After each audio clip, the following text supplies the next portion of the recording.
ప్రతి క్షణం సమాజం కోసం మీ మిత్ర న్యూస్. తల్లి తండ్రి తర్వాత గురువు దైవం అంటారు పెద్దలు. గత 10 సంవత్సరాలుగా విద్యార్థులతో మమేకమై విద్యాబుద్ధులు చెబుతూ నేడు బదిలీపై వెళ్తున్న ఉపాధ్యాయుడిని చూసి పిల్లలు కన్నీటి పర్వమయ్యారు. మీరు ఇక్కడే ఉండాలని, మాకు చదువులు చెప్పాలని, మీరు వెళ్ళవద్దు అంటూ పిల్లలు వేడుకుంటున్నారు.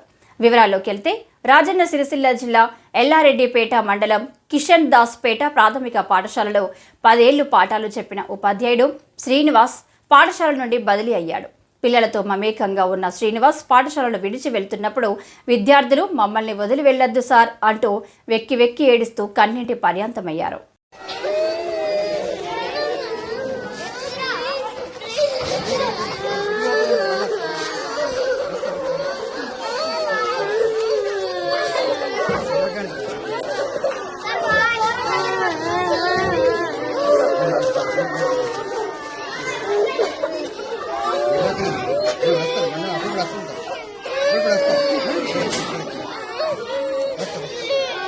Ayo,